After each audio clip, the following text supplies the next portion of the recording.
Nations Food Systems pre-summit last week in Rome recommended a dietary limit of 14 grams of red meat per person per day. That's one bite. As a servant to the people of Queensland and Australia, I'm appalled, and I'll explain how this is an attack on our farmers and on every Australian. The pre-summit recommended the introduction of a worldwide environmental tax on meat of $1.60 per kilo for cattle grazing on pasture, yet not for cattle raised in intensive feedlots. That distinction reflects the influence of large multinational feedlot operators and the lack of influence that family farms have in the UN's eyes. As my colleague Bob Katter rightly pointed out, this UN measure will take 2.4 billion kilos of protein off the market, starving 80 million people of protein. Yes, go the UN! The third recommendation of the Food Systems pre-summit is to move food production within reach of population centres and produce whatever protein and nutrition is possible in that region. It's called short-chain food supply. We did that 200 years ago. People starved, nutrition was poor, life expectancy was less than half what we enjoy today. Then along came long-chain food supply, allowing countries like Australia to grow crops to feed and clothe those in need. World hunger fell to less than 10%. The only reason there are still areas of poverty and hunger in 2021 is because of war and civil unrest. You know, the things that the United Nations were supposed to solve. World peace has eluded the UN, yet cows have not.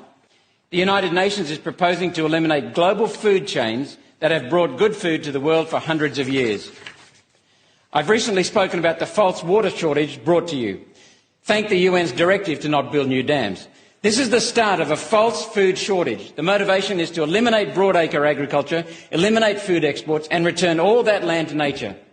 Rural voters will be annoyed to hear that the Morrison government bankrolled this attack on our farming community with a $64 million donation.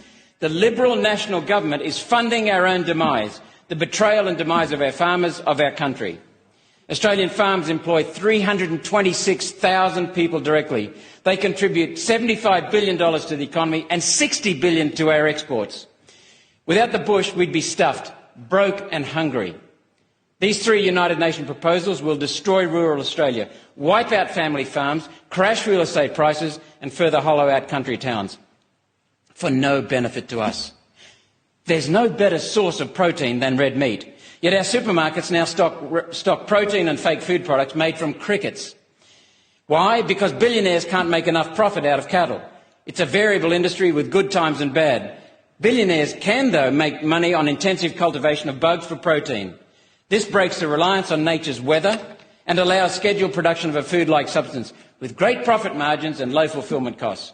This satisfies the UN dictate for short-chain supply. The United Nations Food and Agriculture Organization is literally directing the replacement of red meat with bug protein. Skeptics can even attend one of the regular UN bug tastings where journalists are encouraged to extol the virtues of bug cuisine. The CSIRO has fallen in line behind the UN, publishing a 64-page love letter on the delights of eating bugs entitled Edible Insects, a Roadmap. Looking through the glossy pages, we see the CSIRO advocates our future should include insect milkshakes, bug ice cream and granola bars made from dried cockroaches. I'm not making any of this up. It's real. This is happening and we taxpayers are paying for it thanks to the Morrison-Joyce government. For those who think they're eating an environmentally friendly product, think again. A fake hamburger patty using plant or bug protein contains 20 chemicals found in pet food. That's all the UN and their quislings in our federal government think the public deserves, pet food. How does it make sense to grow good food and instead of eating that food, we feed it to crickets and then we eat the crickets? Fellow Australians, there is no protein shortage. There will be, though, if the UN succeeds in wiping out red meat production so they can hand the protein industry over to their big business corporate partners.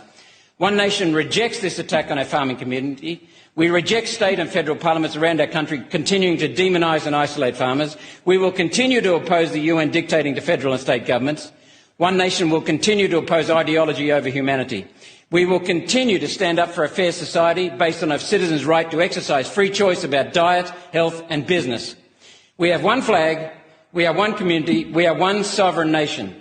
It's time to withdraw from the United Nations.